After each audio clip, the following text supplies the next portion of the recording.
Hello everyone, कैसे हैं आप सभी। आशा करती हूँ अच्छे होंगे और खूब मन लगा पढ़ाई कर रहे होंगे। तो ये तो आपने सुना ही है कि सफलता त्याग मांगती है, लेकिन त्याग करने के लिए ना बहुत बड़ा दिल होना चाहिए। अब आप एक स्टूडेंट हैं और चाहते हैं कि आप पढ़ाई भी करें और अच्छे से सब कुछ मैनेज कर लें, त्याग भी कर लें, लेकिन वो चीज़ें हो ही नहीं रही हैं, आपसे त्याग नहीं हो पा रहा है। तो मेरी एक सजेशन छोटी सी है ना, उसको करना शुरू करिए और आप देखेंगे ना कि धीरे धीरे ये जो कोई भी चीज छोड़ने से जो आप एक कहते हैं ना कि पीछे भागते हैं कि कैसे मैं छोड़ूं इस चीज को, इससे मैं कैसे दूर रहूं, ये तो अभी तक इसकी आदत बन चुकी है, अभी तक इतने साल से इस चीज के साथ थे तो मैं इसे कैसे छोड़ूं। वो चीजें अपने आप दूर होती जाएंगी क्योंकि आपको आपका उद्देश्य जो है ना वो पहले नजर आएगा। तो छोटी छोटी चीजों को पहले छोड़ना बंद करिए। जैसे ना, सबसे बड़ी बाधा जानते हैं क्या है? ये सोशल मीडिया है ना, ये है। अ, अच्छी भी है, एक तरह से कहा जाए कि दो पहलू होते हैं हर चीज के, अच्छी भी है और खराब भी है। लेकिन आपको ये समझदारी होनी चाहिए कि हमको किस रूप में इसे यूज करना है। पढ़ाई लिखाई की बात हुई, मोटिवेशन की बात हुई, कोई अच्छी स्टोरी की बात हुई, मतलब कोई भी ऐसी चीजें हुई तो उसके लिए यूज करना कहीं से भी बेकार नहीं है। क्योंकि मेरे भी मैं कहीं बाहर नहीं जा पाती थी जब मैं तैयारी करती थी, तो क्योंकि पढ़ाती थी तो ये था कि घर पे आने के बाद ऑनलाइन क्लास ली थी मैंने। और मतलब कुछ ऐसा नहीं था कि और कहीं से कोई सोर्स हो, तो एक बड़ा बहुत बड़ा सोर्स है ये कुछ सीखने के लिए।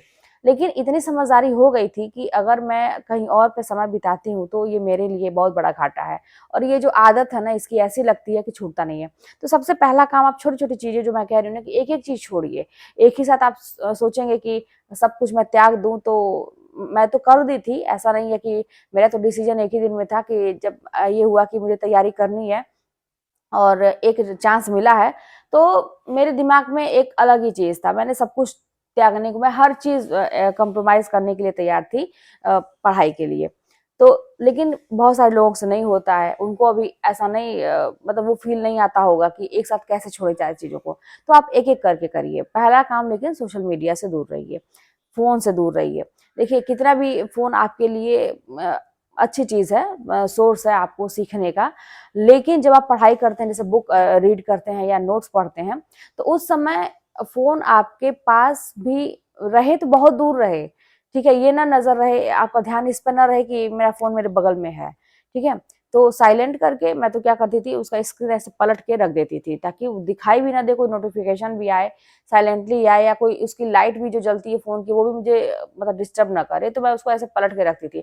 मुझे कोई मतलब नहीं था कि किसी का फोन आ जाएगा, कोई मुझसे नाराज हो जाएगा अगर मैं फोन नहीं उठाती हूँ तो। हाँ, स्कूल वगैरह की बात रहती थी तो वो व्हाट्सअप से हम लोग की चैटिंग वैसे कोई रहता था, कोई कुछ कन्वे करने के लिए, तो वो हम लोग देख लेते थे बाद में। लेकिन पढ़ते समय एकदम से मैं फोन को दूर रखती थी। और ये आप पहला काम शुरुआत यहीं से करिए। थोड़ा दिल पे पत्थर रखिए क्योंकि ये ऐसी चीज है ना कि छूटती नहीं है। और जिसको नाराज होना है होने दीजिए, जो भी जिसको सोचना है सोचने दीजिए। तो एक एक चीज करके छोड़ना शुरू करिए। उसके बाद से आप देख लीजिए कि आप कौन सी ऐसी चीज है जो आपको बहुत ज्यादा आपका समय लेती है। तो फोन मतलब आप भी माइंड किए होंगे, ये मेरे बताने की चीज नहीं, आप भी ये सोचे होंगे कि सबसे ज्यादा समय आपका फोन ही लेता है हर चीज में। अभी आप कोई भी रील्स या कुछ भी शॉर्ट्स ऐसे देखने शुरू करते हैं, तो एक देखे तो आप उसे आपके इंटरेस्ट के हिसाब से कई चीज दिखाने लगता है और आप घंटों आपका चला जाता है, पता नहीं चलता आपको। और कंट्रोवर्सी जहाँ होती है, जहाँ पर ये चीजें होती हैं, तो इंसान को जाहिर सी बात है मजा आता है ना। और सोशल मीडिया पर यही सारी चर्चा का विषय बनी रहती हैं। तो आपको इन्वॉल्व होने की कोई जरूरत नहीं है कि किसके जिंदगी में क्या चल रहा है, ये कंट्रोवर्सी वो कंट्रोवर्सी, ये व्लॉगिंग वो व्लॉगिंग, कोई भी जरूरत नहीं है आपको कुछ करने की। जहां पे आपको लगता है कि आपको मोटिवेशन मिलता है किसी की लाइफ से या किसी की वीडियो से, बस वहीं आपको आपको जहाँ पे अच्छा लगता है, सीधी सी बात है, आपको जहाँ पे ये लगता है कि अगर आप पढ़ते पढ़ते ऊब गए और थोड़ा सा आपको माइंड रिलैक्स करना है, तो आपको लगता है कि 10-15 मिनट का समय हम दे सकते हैं, तो कोई भी ऐसे मोटिवेशन की स्टोरी हो या वीडियोस हो जो जिसमें आपको अच्छा लगता है वो आप देख सकते हैं। अ, उसके बाद लेकिन तुरंत आप आ जाइए, अपने पढ़ने पे आ जाइए कि आपने कहाँ से उसको छोड़ा था और कहाँ से आपको पढ़ना है। तो वो जो तार एक होता है ना, वो टूटना नहीं चाहिए बीच से कि मतलब देखने लगे तो मोबाइल ही देखने लगे। इस चीज का ध्यान रखिए। तो सबसे पहला जो कारण है ना, हमें बहुत ज्यादा जो समय हमारा लेता है और पढ़ाई से दूर करता है, मोबाइल होता है हमारा, फोन और ये सोशल मीडिया। तो कम एक्टिव रहिए, जितनी जरूरत की चीजें हैं वहीं पे रहिए। और जब मेरा टाइम था तो मुझे तो ये भी नहीं आता कि कौन से गाने रिलीज हो रहे हैं, कौन सी पिक्चर आ रही है, कोई भी कुछ नहीं मुझे पता था। क्योंकि मैं मुझे ये लगता था कि सब अपना काम कर रहे हैं, ये सब अपना काम कर रहे हैं, आप भी जानिए सब अपना काम कर रहे हैं। वो तो मूर्ख वो लोग हैं जो अपना समय बर्बाद कर रहे हैं। आप भी कर सकते हैं, इस पे समय दे सकते हैं। कब? जब आप सफल हो जाइए तब। अब जैसे अभी क्या है, मेरी एक जॉब मान लीजिए हो गई है, जो भी है छोटी ही जॉब है, ये समझिए जो भी है। तो अब ये है ना कि ऐसा लगता है कि अब अगर मूवी देखने का मन है तो मैं देख सकती हूँ। अभी जैसे अभी आपको ऐसा लग रहा होगा दीदी आप बहुत थकी हुई लग रही है, आपकी तबीयत नहीं ठीक है क्या? मेरी आवाज भी भारी भारी से लग रही होगी, लेकिन मैं बहुत ज्यादा सो गई थी स्कूल से आने के बाद, क्योंकि आज स्कूल में ईशान के स्कूल में पीटीएम था। तो मैं वहां भी गई थी, फिर अपने स्कूल भी गई, वहां से आने के बाद हाफ सीएल मैंने लिया था, फिर मैं अपने स्कूल गई भागी भागी। तो फिर वहां से आई, थोड़ी थकान हो गई थी, फिर आने के बाद तो थोड़ा सा अब है ना कि अब ऐसा नहीं है कि आपको पढ़ना ही पढ़ना है, आपको यही करना है। लाइफ एक रिलैक्स हो जाती है। थोड़ा सा मैंने मोबाइल पे देखा, कुछ चीजें देखी और उसके बाद नींद लग गई, सो गई। तो बहुत देर तक सो गई मैं। तो अभी जस्ट थोड़ी देर पहले, मतलब 7 बजे समझिए, तो मैं उठी, एक दो दो 2 घंटे समझिए खूब गहरी नींद में मैं सो गई हूँ। तो जब मैं उठी हूँ तो फिर अपना काम वगैरह देखी हूँ, फिर मैंने सोचा कि चले वीडियोस तो ऐसे ही बैठ के मैं आप लोगों के साथ सोची कि जो बहुत ज़रूरी चीज़ है वो आप लोगों के साथ मैं शेयर करूँ, क्योंकि देखिए समय रहते अगर आप संभल जाइए तो बहुत अच्छी बात है।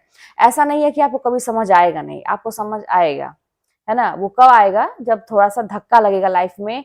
और अभी आप लाइफ को ना बहुत लाइटली ऐसा लेते हैं कि आपको ऐसा लगता होगा कि सब कुछ मिलता है यार, बैठे-बैठे खाना भी मिलता है, बैठे-बैठे सब कुछ मिलता है। ऐसा कुछ भी नहीं होता, बैठे-बैठे आपको कुछ भी नहीं मिलेगा। बस इतना ध्यान रखिएगा। अभी जैसे आप अपने माँ-बाप के घर हैं या फिर बहुत अच्छी फैमिली हो सकता है आपको ससुराल में मिल गई हो, लेकिन आप लोग भी एक दिन बैठे-बैठे भैया कुछ नहीं होने वाला है। सबके लिए बहुत कुछ करना पड़ता है, हर चीज़ के लिए, और आप खराब भी बने रहते हैं। तो कहने का मतलब ये है कि समझ में चीज़ें आती, अभी भी हो सकता है कि बहुत सारी चीज़ें ठीक होंगी। फैमिली आपको एक लग रही होगी, बहुत सारे लोग अपने लग रहे होंगे। लेकिन एक टाइम के बाद विश्वास मानिए ऐसा होता है, ज़रूर होता है। मैंने अपना ही नहीं, मैं अपना एग्ज़ाम्पल मैं क्या दूँ, कई बार दे चुकी हूँ। बहुत सारे लोगों को मैं देखी हूँ कि बाद में एक समय जब ऐसा आता है, जब सबके बच्चे बड़े होते हैं, परिवार होता है, तो फिर सब अपना-अपना सोचने लगते हैं। फिर वहाँ पे पटीदारी वाली बात होती है ना? कि कंपेयर करना, उससे वो उसने ऐसा किया तो मैं क्यों करूँ? उसने ऐसा किया तो मैं क्यों करूँ?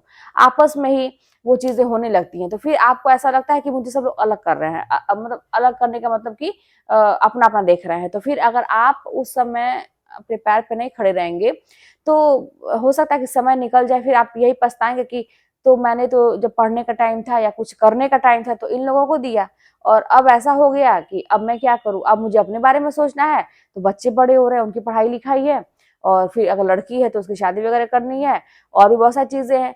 आज हालाँकि लड़कियों को खूब पढ़ा दिया जाए तो वो तो हर चीज़ कर लेती हैं, लड़कियाँ किसी से कम नहीं हैं। फिर भी माँ-बाप है ना, चिंता होती है, एक जनरल सी चीज़ है, समाज है, आप भी समझ सकते हैं इस चीज़ को। तो बहुत सारी चीज़ें होने लगती हैं। तो इससे अच्छा है कि हम बाद में ये चीज़ें, जैसे मेरा अनुभव है ना, मैं इसलिए आप लोगों को बता रही हूँ। हो सकता है कि अभी आपने वो दिन नहीं देखे, लेकिन मैंने देख लिया, मैंने बहुत कम उम्र में सारी चीज़ें देखी। तो ये मेरा अनुभव है और मैंने बहुत सारे ऐसे परिवार को देखा है, तो मैं आप लोगों के साथ शेयर कर रही हूँ। ऐसी चीज़ें होती ही होती हैं, बाद में सब अपना-अपना देखने लगते हैं, जान लीजिए। तो समय रहते आपको ना किसी को छोड़ने की बात हो रही है, परिवार को, ऐसा नहीं है कि आप परिवार को इग्नोर कर दीजिए एकदम, अपना कर्तव्य ना निभाइए। जो भी है, आप अपना कर्तव्य निभाते हुए अपने पे भी लेकिन फ़ोकस ज़रूर करिए, अपने बारे में ज़रूर सोचिए। अगर आपने कोई डिग्री ली है, आपके माँ-बाप ने आपको पढ़ाया है, आप इस काबिल हैं कि आप एक फ़ॉर्म भर सकते हैं और आपने भरा है, और आप कहीं कभी आपके दिमाग में ये चीज़ आई है कि मुझे भी जॉब करनी है, तो फिर उसको कंटिन्यू करिए, उसको छोड़ने की ज़रूरत नहीं है। अब कैसे होगा, क्या होगा, ये आपको बहुत सारी चीज़ें तो मैं आपको टिप्स बताती हूँ। अभी मैंने ये भी बताया कि अगर एक साथ चीज़ें नहीं छूटती हैं, तो आप बारी-बारी से छोड़ना शुरू करें, एक के बाद एक करना शुरुआत में ऐसे आदत लगाइए, फिर अचानक से सब चीज़ आपको लगेगा कि फ़ायदा किसमें है, तो आप सब कुछ छोड़ देंगे। मेरा तो मैंने बताया कि मैंने इतना ज़्यादा सोचा नहीं था, क्योंकि लाइफ ने बहुत ज़्यादा मुझे धक्के मारे थे, तो अब मुझे ये था कि एक चांस है तो मुझे अपनी नौकरी लेनी ही लेनी है, तो मैंने सब कुछ छोड़ दिया था, बिना कोई ऐसा सोचे। इतना ज़्यादा आहत जब कभी दुःख तकलीफ हो जाता है ना, लोगों से बहुत कष्ट होता है, तो आप एकदम से सोचना बंद कर देते हैं और आप सब कुछ छोड़ने को तैयार हो जाते हैं। एक सिचुएशन ऐसी भी आती है, तो आपको एकदम लगेगा नहीं मुझे अपने बारे में सोचना है, मुझे किसी के बारे में नहीं सोचना है, ऐसा होता है। लेकिन वो सिचुएशन जब आएगी तब ना, जब आपको ऐसे धक्के लगेंगे तब ना, बहुत ज़रूरी है ज़िंदगी में धक्के भी लगना, बहुत ज़रूरी है ज़िंदगी में गिरना भी, क्योंकि आपको अहमियत समझ में आती है, कौन अपने हैं, कौन पराए हैं, और अब मुझे क्या करना चाहिए, ऐसे सिचुएशन में कौन मेरे काम आएगा, और मैं किस काबिल हूँ, अब वहीं पे हिम्मत दिखाने की बात होती है। धक्के लगने पे आप चोट खा के गिरे रह जाते हैं या फिर हिम्मत करके उठ के खड़े हो जाते हैं। अब यहीं पे आपका डिसीजन ही आपको सफल बनाता है। तो भाई मैं तो धक्के खा के गिरने वालों में से कभी नहीं हूँ। आज भी अगर ज़िंदगी में आगे भी धक्के लगेंगे तो फिर मैं उठ के खड़ी हो जाऊँगी, भले ही थोड़ी तकलीफ हो या जो भी हो, खड़ी हो जाऊँगी। मैं गिरने वालों में से कभी भी नहीं हूँ। तो इसीलिए ना ये चीज़ आज मेरे लिए ही काम आ रही है कि जो भी है संतुष्ट हूँ मैं अपनी लाइफ से, जो भी है। तो अच्छा लगता है। और हाँ, ईशान के पीटीएम में क्या हुआ आप लोग सोच रहे हो, तब अभी एग्ज़ाम नहीं हुआ है। एग्ज़ाम के पहले उनका जैसे ऐसे ही बुलाते हैं स्कूल में, एग्ज़ाम के पहले बुलाते हैं, एग्ज़ाम के बाद में बुलाते हैं। तो मैं इसके पहले वाले में नहीं जा पाई थी, 1-2 बार पहले जब बुलाए थे। तो कह रहा था नहीं जाना ज़रूरी है। तो भाई मेरे बच्चे के आगे क्या उसका पे मैंने हाफ ईयर लिया और फिर मैं गई। तो इनका अच्छा रिस्पॉन्स है, टीचर खुश थे और बोल रहे थे कि बहुत अच्छा बच्चा है, क्रॉस क्वेश्चन भी करता है और बहुत अच्छा कर सकता है, तो और थोड़ी मेहनत करे। बहुत अच्छा वाक़ई में ईशान, जैसे मैंने मेरी जो परवरिश है, देखिए हर तरफ से भगवान नहीं मारते हैं आपको। ऐसा बच्चा दिए ना, बहुत समझदार बच्चा है। वो मतलब मेरे हाँ में हाँ, मेरी ना में ना, ऐसा बच्चा है। कुछ उसको ऐसा नहीं पता है दुनियादारी का कि छल कपट क्या होता है, लोगों को चीट कैसे किया जाता है, कुछ भी उसको नहीं पता है। आप लोग भी देखिए मतलब उसके मतलब मौसी है, मामा है, जो भी लगेंगे, तो लेकिन शक्ल देख के आप लोग बच्चों को समझ जाते होंगे ना, बहुत इतना बड़ा है लेकिन एकदम से सीधा है। और मैंने यही परवरिश दी है कि कभी किसी को हर्ट मत करो, किसी का गलत मत करो, कुछ भी ऐसा गलत मुंह से मत बोलो। ठीक है, धक्के तो खाने पड़ेंगे उसको भी, मुझे पता है, क्योंकि ये समाज ऐसा है ना, सीधे साधे लोगों को परेशान करता है। लेकिन जहाँ पे वैल्यू है ना, आगे बहुत आगे जाने के जो चांस होते हैं ना, वो ईमानदारी से ही आती है। भले ही जो लोग बहुत चालाक हैं, बहुत दिमाग चलाते हैं, वो थोड़े ही दिनों में बहुत आगे निकल जाएं, सक्सेस हो जाएं, लेकिन वाकई में जिंदगी उनको नीचे गिराती है जरूर। और आप अगर ईमानदार हैं, सच्चे सीधे साधे हैं, टाइम भले लगेगा लेकिन आप बहुत आगे जाएंगे। तो ये मेरा विश्वास है, मैंने देखा है ऐसी चीजों को। और ये मदद कौन करता है? ये कुदरत मदद करती है आपकी। विश्वास मानिए, कुदरत मदद, अगर आप दिल के सच्चे हैं और आप किसी का अहित नहीं चाहते हैं, आप अपने काम से काम रखते हैं, लोग आपके पीछे पड़े हुए हैं, आप अच्छे विचार के अपना कर्म कर रहे हैं, बस पढ़ाई कर रहे हैं, मेहनत कर रहे हैं, जो भी क्षेत्र आप मेहनत कर रहे हैं, तो ये कुदरत आपकी मदद करती है। कोई करे या ना करे, आपके साथ, आपको ईश्वर का नाम दीजिए, कुदरत का नाम जो भी कहिए, होती हैं चीजें। आप बस विश्वास अपने ऊपर करिए और एक ईश्वर विश्वास करिए, होती हैं चीजें, फील करिए, फील इस चीज को करिए। पढ़ते समय पढ़ाई को फील करिए, हर चीज को फील कर करके आप करेंगे ना, देखिए क्या होता है ना कि बहुत सारी चीजें हमारे अंदर हैं, हम समझ नहीं पाते हैं।